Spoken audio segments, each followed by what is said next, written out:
et olles disainižürii esimees, panin ma kõikidele žürii liikmetele just hinge peale seda, et nad hindaksid seda visuaalset poolt, head väljanägemist, seda nagu viimistlustaset ja alles seejärel sellist, ütleme, ideelist, kontseptsioonilist osa, et suht häbiväärne oleks, kui disaini kategoorias võidaks mõni töö, mis on väga hea ideega, aga halvasti teostatud, et see oli nagu selline põhikriteerium, mille järgi žürii, ma arvan, suht hästi oma tööga hakkama sai. Et 2011 aasta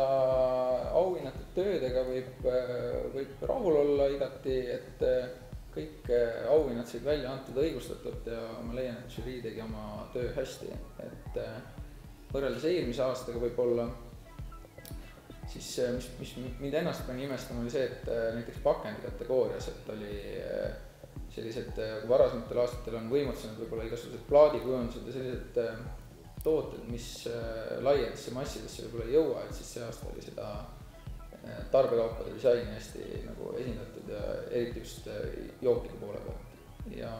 taseme suhtes ma arvan, et on selline stabiilne. Võib rahule jääda.